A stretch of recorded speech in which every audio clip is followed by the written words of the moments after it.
কিতা কস কিতা আবার তোর অত বড় সাহস কেমনে তুই আমার সামনে আমার বন্ধুর নামে এরকম খোয়ার তুই খেগু তুই আমার বন্ধুর নামে এরকম কইতে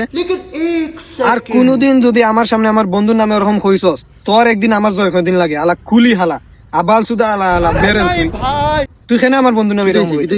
উবা মামা তোরে তো বেটা দেখতে আবালের মতো লাগে কুলির মতো লাগে আর কোনদিন যদি কইছস নানি তোর একদিন আমার জয় কদিন লাগে উবা মামা একটু উবা এ আমার সামনে তোরে কিতা কয় বেটা কিতা হয় আলা কুলি তুই আগে কিতা হচ্ছে বাপ রে নিজেরা ঠিক কর আলা কুলি আবাল বেরেল হালা কিতা হয় দেখি কিতা হচ্ছে বাবা মামা উবা একটু কিতা হস উবা মামা একটু খাটি দিছে হাটি কিতা হয় হে আমার সামনে তোরে হয় তুই বলে হ্যান্ডসাম কই তো কিতা লে হ্যান্ডসাম